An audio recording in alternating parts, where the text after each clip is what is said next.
think a common misconception is that when you're aligned with God, somehow you're going to eliminate suffering from your life, and that couldn't be further from the truth. God never says that He doesn't want you to suffer. In fact, suffering is necessary in life, and for a lot of us, it's pretty much guaranteed.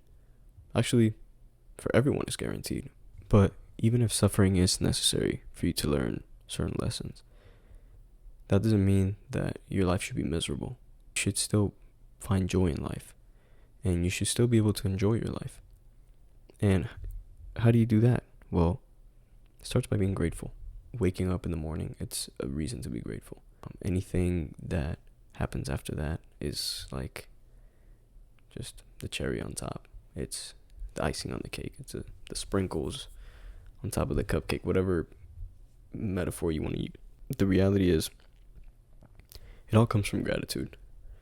The more grateful you are for every small little thing, even if you experience hardship, even if you experience challenges, even if you experience obstacles, you will find the resilience through God to get through absolutely everything.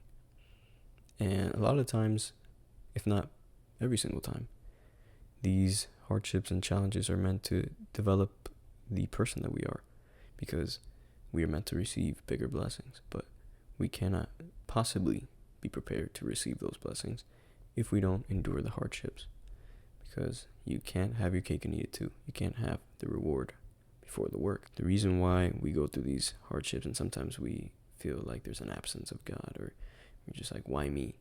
Woe is me type of mentality. That is a very normal thing to happen.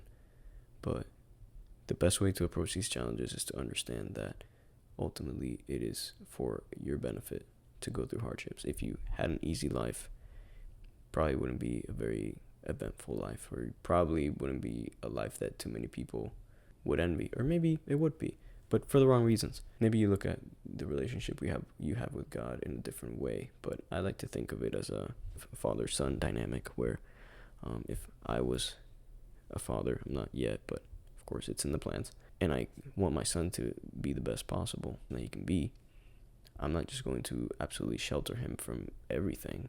Yeah, I don't want his life to be miserable, so I will take care of his basic necessities, but at the same time, it doesn't mean I'm going to shelter him from hardship or from suffering.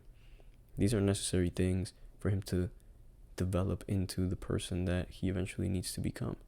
Because if I'm not showing him discipline, if I'm not showing him that, hey, even when things are difficult, even when things are hard and you don't want to do anything, you still need to get up and do stuff. You still need to make sure you're living up to your potential, to the imperatives that you have. You have to get up and do things, regardless of how you feel. And that's a valuable lesson, because similarly, that's the way that God disciplines us. He will give us those challenges. He's not going to absolutely protect us from everything, because sometimes just that exposure to those negative outcomes, to those negative circumstances, those challenges, those obstacles, we have so much to gain from those situations. We become much better people from them. We gain perspective. We look at the world in a better way. We start appreciating the moments when things are good a lot more, because we know it's just like when you breathe normally and then you get sick and you have a runny nose and you're like, man, I sure wish I could breathe normally right now. It's the exact same thing. Those hard moments give you perspective, because in order to appreciate the good, you need to go through the tough moments. It probably wouldn't feel so good to become successfully, financially successfully. So, can I talk? It probably wouldn't be too fun or too great or too rewarding to become financially successful if you never struggled financially. So is the way of life, and this is why God is so amazing, because He understands. He created the world, He created nature, so naturally He understands how these dynamics play. You want the thing that's valuable, which could be, in this case, to feel good, to not be going through hardship. But how are you going to appreciate the good times if you don't go through hardship? So yeah, that is the message for today. I appreciate you listening. Be the next blessing.